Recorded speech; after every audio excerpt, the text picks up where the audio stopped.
प्यारे मित्रों और 12th 11th के स्टूडेंट्स, आप सभी का हमारे चैनल पर स्वागत है बायो किंग में। तो पीछे हमने जो चैप्टर कंप्लीट कर लिए थे, अगर आपको उनका पीडीएफ चाहिए तो टेलीग्राम ज्वाइन कर सकते हो। बायो किंग के नाम से टेलीग्राम है। आज हमें पढ़ना है सिंड्रोम। सिंड्रोम होते क्या हैं? गुणसूत्रीय विकार को सिंड्रोम बोला जाता है। मनुष्य में 46 गुणसूत्र होते हैं, जैसे कि यहाँ पे नोट डाउन भी है। 46 गुणसूत्र सामान्य रूप में होते हैं, 44 दैहिक गुणसूत्र और 2 सेक्स गुणसूत्र, जिन्हें एक्स वाई के नाम एक्स वाई से डिनोट किया जाता है। कभी कभी उत्परिवर्तन के कारण गुणसूत्रों की संख्या में कमी अधिकता हो जाती है, जिसे सिंड्रोम बोला जाता है। ये सभी सिंड्रोम बहुत ही इम्पोर्टेंट है। ये बोर्ड में एक ना एक सिंड्रोम हमेशा पूछा ही जाता है। डाउन सिंड्रोम, पटाउ सिंड्रोम, जो इनके टाइप है सिंड्रोम के, 6 टाइप के सिंड्रोम होते हैं। Down syndrome, Patau syndrome, cri du chat syndrome, Edward syndrome, Turner syndrome और क्लाइफर्टेन सिंड्रोम। जो हमें पढ़ना है डाउन सिंड्रोम। डाउन सिंड्रोम की खोज किसने की थी, वो भी आपको याद रखना है। और डाउन सिंड्रोम पहले देख लेते हैं होता क्या है। डाउन सिंड्रोम में मंगोलियन जड़ता या मंगोलियन जड़बुद्धिता भी कहते हैं डाउन सिंड्रोम को। इसकी खोज किसने की थी और कब की थी, ये चीज़ आपको इम्पोर्टेंट में नोट्स में डाल लेनी है, क्योंकि अगर आपको नॉलेज पूरी होगी तो एग्जामिनर भी आपको भर भर के नंबर देने वाला है। मतलब नंबर काटेगा नहीं इस क्वेश्चन पे। तो सन 1866 ईस्वी में इंग्लैंड के लैंगडन डाउन ने मंगोलियन जड़ता जड़बुद्धिता रोग पर अध्ययन किया और उसी के नाम पर इस सिंड्रोम का नाम डाउन सिंड्रोम रखा गया। इसके लक्षण क्या क्या हैं, फिर से वही स्लाइड आ गई। इसके लक्षण देख लेते हैं। यह विकार 21वीं जोड़ी गुणसूत्र में 2 की जगह 3 गुणसूत्र हो जाते हैं, जो मैं आपको अभी एक डायग्राम की मदद से भी आपको समझा देंगे। जो 21वीं स्टेज होती है उसमें 2 गुणसूत्र होते हैं सभी। अगर नॉर्मल बेबी हो तो सभी स्टेज में 2-2 गुणसूत्र होते हैं, लेकिन इसमें 21वीं स्टेज में 2 की जगह 3 क्रोमोसोम हो जाते हैं। ट्राइसोमिक अवस्था भी बोलते हैं, ट्राइसोमिक स्टेज बोलते हैं। डाउन सिंड्रोम 21वें गुणसूत्र में 3 प्रतिलिपियां हो जाती है, जिसमें गुणसूत्रों की अवस्था को ट्राइसोमिक स्टेज भी बोला जाता है। और गुणसूत्रों की संख्या बढ़कर कितनी हो जाती है, 47 यहाँ पे हो जाती हैं, जैसा कि इस चित्र में भी आपको डायग्राम में देखने को मिल रहा होगा या आपको नज़र भी आ रहा होगा। 21वें जोड़े के गुणसूत्र में कितने हैं, 3 क्रोमोसोम यहाँ पे हो गए हैं। तो बस इस चित्र का इतना ही माध्यम था कि आपको ये सब चीज़ समझ में आई। डाउन सिंड्रोम के लक्षण क्या क्या हैं, लक्षण देखने को क्या क्या हमें मिलते हैं। डाउन सिंड्रोम से ग्रसित व्यक्ति का चेहरा मंगोलों के समान हो जाता है, जिसके कारण मंगोलियन जड़बुद्धिता भी कहा जाता है। मंगोलियन जैसे माथा चौड़ा होना, नाक चपटी होना, इसके कुछ लक्षण भी है। ये सब चीज़ आपको क्लियर होती चलेगी अगर आप सीक्वेंस वाइज इन्हें पढ़ते हो और वीडियो को स्किप ना करते हुए देखते चलो, सब चीज़ समझ में आएगी। कमेंट बॉक्स आपके लिए खुला हुआ है, अगर कोई भी डाउट हो तो पूछ सकते हो। इस सिंड्रोम से ग्रसित व्यक्ति की आंखें तिरछी, पलकें मंगोलों के भांति वलित, माथा चौड़ा, नाक चपटी, कान छोटे, गोल त्वचा, खुरदरी, निचला होठ बाहर से उभरा हुआ होता है, जीभ मोटी होता है, और बहुत तमाम ऐसे लक्षण हैं जो सामान्य बेबी से अलग होते हैं। उंगलियां छोटी ठूटे के समान होती हैं। Next slide. और नेक्स्ट इसके जो लक्षण हैं, सभी लक्षणों को देखिए आपको नोट डाउन करते चलना है। इन व्यक्तियों की बुद्धि मंद, मस्तिष्क अल्प विकसित होता है। इनका कद भी छोटा होता है। आयु कितनी होती है, 12 से 14 वर्ष तक इनकी आयु रहती है, इसके बाद इनकी डेथ हो जाती है। इनमें बीमारी भी बहुत ही ज़्यादा होती रहती है, तो इन बेबियों को तो मधुमेह, डायबिटीज, ल्यूकेमिया आदि रोग अधिक संभावना होती है इनमें, और संक्रमण के प्रति सुग्राहिता भी होती है। नेक्स्ट, अर्धसूत्री विभाजन के एनाप्लेज अवस्था। एनाप्लेज जो स्टेज है उसके 21वें गुणसूत्र के अवियोजन के कारण अंडे में 23 गुणसूत्र के स्थान पर 24 गुणसूत्र हो जाते हैं। इस लाइन से आपको सब कुछ क्लियर ही हो गया होगा। सामान्य शुक्राणु के साथ संयोग यानी जाइगोट में 47 गुणसूत्र हो जाते हैं, जिसमें 21वें गुणसूत्र में 3 प्रतिलिपियां, ट्राइसोमिक स्टेज भी बोलते हैं, हो जाती हैं।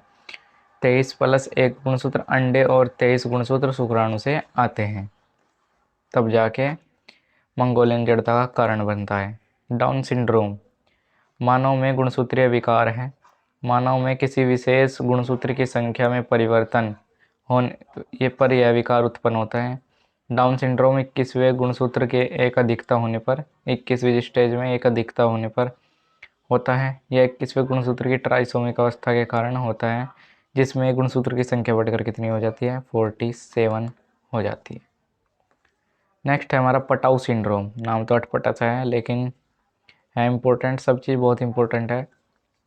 पटाऊ सिंड्रोम, इस सिंड्रोम में क्या होता है आपको यहाँ सब चीज़ समझ में आ जाएगी कि क्या है। 13वीं जोड़ी के गुणसूत्र में जो डाउन सिंड्रोम था उसमें कितने में था, 21वें जोड़ी गुणसूत्र में था। और जो पटाऊ सिंड्रोम है उसमें 13वीं जोड़ी के गुणसूत्र में क्या हो जाता है, ट्राइसोमिक अवस्था बनती है। इसमें भी एक बढ़ोतरी हो जाती है जिससे ट्राइसोमिक अवस्था बनती है, जिससे पटाऊ सिंड्रोम होता है। इसके लक्षण क्या हैं, शरीर में बहुत से लक्षण बनने लगते हैं, जैसे तालू में दरार, जो जीभ के नीचे एक मसल्स होती है उसमें दरार आ जाती है। हृदय रुधिर परिवहन अनियमित होता है। मस्तिष्क अल्प विकास, बहरापन, हृदय एवं अन्य तंत्रों की विकृतियाँ होती हैं। और जैसा कि इस चित्र में आपको दिखाया भी गया है, पटाऊ सिंड्रोम के लक्षण बहुत बेकार चित्र थे, वे मैंने नहीं डाले कि मेरा मन बहुत ही बेकार हो गया था। नेत्रों का विकास प्रभावित होता है। ऊपरी होंठ बीच होंठ से कटकर हेयर लिप बन जाता है इत्यादि। पटाऊ सिंड्रोम से प्रभावित बच्चे लगभग 3 माह तक ही जीवित रहते हैं। नेक्स्ट है हमारा क्राइडुचेट सिंड्रोम। क्राइडुचेट सिंड्रोम में क्या है, गुणसूत्र की संख्या में कमी या विलोपन की स्थिति, विलोपन कहते हैं गायब होना, को क्राइडुचेट सिंड्रोम कहा जाता है। क्राइडुचेट सिंड्रोम के लक्षण क्या है और हम कैसे पहचाने कि ये क्राइडुचेट सिंड्रोम है। यह सिंड्रोम 5वीं जोड़ी के गुणसूत्र में भुजा छोटी या विलोपन के फलस्वरूप होता है। जैसा कि 5वीं स्टेज है उसमें या तो भुजा छोटी हो या यहाँ से विलोप ही हो जाए, मतलब गायब हो जाए, तब हमें क्राइडुचेट सिंड्रोम देखने को मिलता है।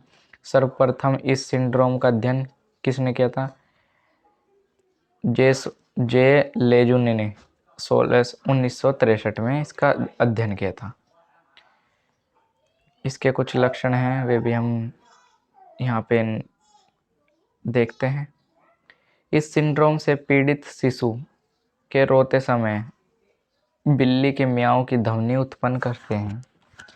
इसी कारण इन्हें कैट क्राई सिंड्रोम भी कहते हैं। इस सिंड्रोम से पीड़ित शिशु के शरीर में अनेक शारीरिक मानसिक विकृतियाँ उत्पन्न हो जाती हैं। दोनों आँखों के बीच का गैप अधिक हो जाता है, सिर बड़ा हो जाता है। ये इसके लक्षण हैं। लगभग 50,000 नवजात शिशु में से कोई एक ही क्राइडुचेट सिंड्रोम से ग्रसित होता है। नेक्स्ट है एडवर्ड सिंड्रोम। एडवर्ड सिंड्रोम की खोज किसने की, मतलब अध्ययन किसने किया, इसका सिंड्रोम अध्ययन किसने किया, J.H. एडवर्ड ने 1960 में किया, इसलिए इसे एडवर्ड सिंड्रोम भी कहा जाता है। वैज्ञानिक के नाम पर ही इसका नाम रखा गया। एडवर्ड सिंड्रोम 18वीं जोड़ी के गुणसूत्र में ट्राइसोमिक अवस्था हो जाती है। इसमें भी एक गुणसूत्र बढ़ता है, पर लेकिन कब बढ़ता है, 18वें स्टेज में गुणसूत्र में ट्राइसोमिक अवस्था हो जाती है और गुणसूत्र बढ़कर कितने हो जाते हैं, 47 हो जाते हैं, जिसके कारण एडवर्ड सिंड्रोम होता है। एडवर्ड सिंड्रोम के लक्षण क्या है, ऐसे बच्चे केवल 6 से 1 साल तक ही जीवित रहते हैं। इस प्रकार के बच्चे में क्या कान विकृत, तंत्रिका तंत्र दोषपूर्ण होता है, इनका मस्तिष्क अल्प विकसित होता है तथा शरीर के प्रत्येक अंग तंत्र में विकार होता है। प्रत्येक 8,000 बच्चों में नवजात शिशु में एडवर्ड सिंड्रोम से ग्रसित होता है। प्रतिवर्ष 8,000 डिलीवरियों में केवल एक बच्चा जो है एडवर्ड सिंड्रोम से ग्रसित होता है। हृदय दोषपूर्ण, मुख छोटा, गर्दन बिल्कुल छोटी होती है, विकलांग आ जाना आदि इसके लक्षण हैं। एडवर्ड सिंड्रोम की पहचान या जांच किस तरीके से हम कर सकते हैं, बच्चे के जन्म से पहले 3 महीने के लिए जाने वाले खून के परीक्षण और अल्ट्रासाउंड में इस बीमारी की शुरुआती जानकारी मिल जाती है। दूसरी तिमाही के किए जाने वाले क्या क्वैड स्क्रीन नाम खून के परीक्षण से भी इसका पता लगाया जा सकता है। Turner syndrome. टर्नर सिंड्रोम ये पिछली बार पूछा भी गया है। टर्नर सिंड्रोम से ग्रसित स्त्रियां लिंग गुणसूत्र के लिए मोनोसोमिक होती है, अर्थात इनमें केवल एक्स गुणसूत्र विद्यमान रहता है। ऐसी स्त्रियां कुल गुणसूत्रों की संख्या कितनी होती है? 45 होती हैं। 45 गुणसूत्र ऐसी फीमेल में देखने को मिलते हैं। टर्नर सिंड्रोम, इनमें केवल एक्स गुणसूत्र की उपस्थिति होती है तथा गुणसूत्र की अनुपस्थिति के फलस्वरूप इन्हें XO द्वारा भी दर्शाया जाता है। इसके कारण ये बांझ का भी शिकार हो जाती है। टर्नर सिंड्रोम के लक्षण जो पॉइंट है यहाँ पे बहुत ही इम्पोर्टेंट टाइप किए गए हैं। इनका कद छोटा, जननांग अल्प विकसित होता है, वक्ष चपटा, अंडाशय अनुपस्थित होता है, अर्धविकसित होते हैं, स्त्रियां नपुंसक या बांझ होती है। बाल्यावस्था में तो स्त्रियां सामान्य लड़की ही दिखाई देती है, किंतु किशोरावस्था में अंडाशय के अविकसित होने के कारण इनमें बंधे होती हैं तथा इनमें मादा हार्मोन एस्ट्रोजन का भी अभाव होता है। और इनसे थर्ड जेंडर भी हमें देखने को मिलते हैं। कभी कभी एक्स गुणसूत्र के अवियोजन के कारण अंडे ऐसे बन जाते हैं जिनमें दोनों XX गुणसूत्र पहुंच जाते हैं, दूसरे में एक भी नहीं पहुंच पाता।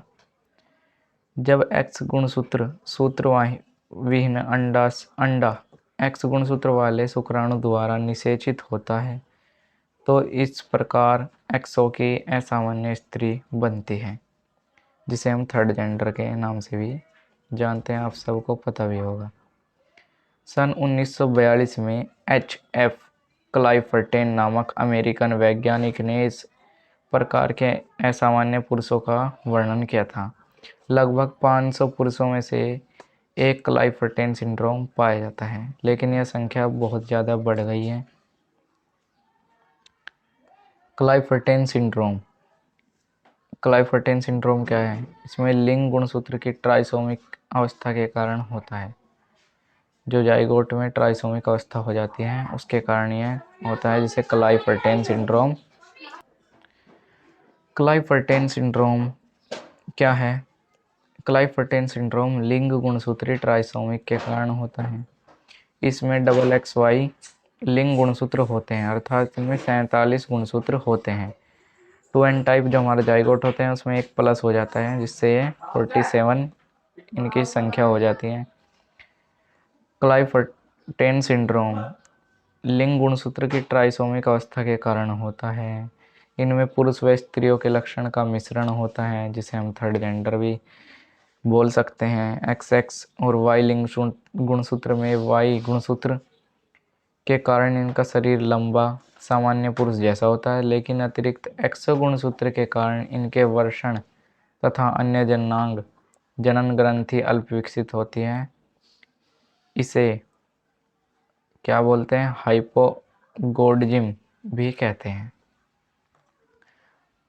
किसको? क्लाइफर्टेन सिंड्रोम को। क्लाइफर्टेन सिंड्रोम ये क्या असामान्य पुरुष के अंडे XX एग्स सामान्य शुक्राणु Y स्पर्म से अथवा सामान्य अंडे एग्स व असामान्य गुणसूत्र XY स्पर्म से निषेचित होने पर बनते हैं। ये असामान्य अंडे शुक्राणु X गुणसूत्र के अवियोजन से बनते हैं। और जो हमारी नेक्स्ट स्लाइड है उसको देख लेते हैं। नेक्स्ट स्लाइड में क्या हमें देखने को मिलता है? क्लाइफर्टेन सिंड्रोम। ऐसे क्लाइफर्टेन सिंड्रोम भी पाए जाते हैं जिन्हें लिंग गुणसूत्र XYY या XXX, 3X से अधिक XXXY या 4X या 5XY होते हैं। तो ये थे सभी सिंड्रोम। आशा करता हूँ आपको सब चीज़ समझ में भी आई होगी।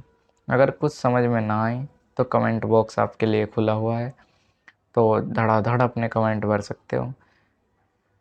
सब्सक्राइब करें हमारे चैनल को और मिलते हैं आपसे नेक्स्ट वीडियो में प्रीवियस ईयर क्वेश्चन के साथ, जो पिछले साल हमारा पेपर आया था जिला मुजफ्फरनगर का।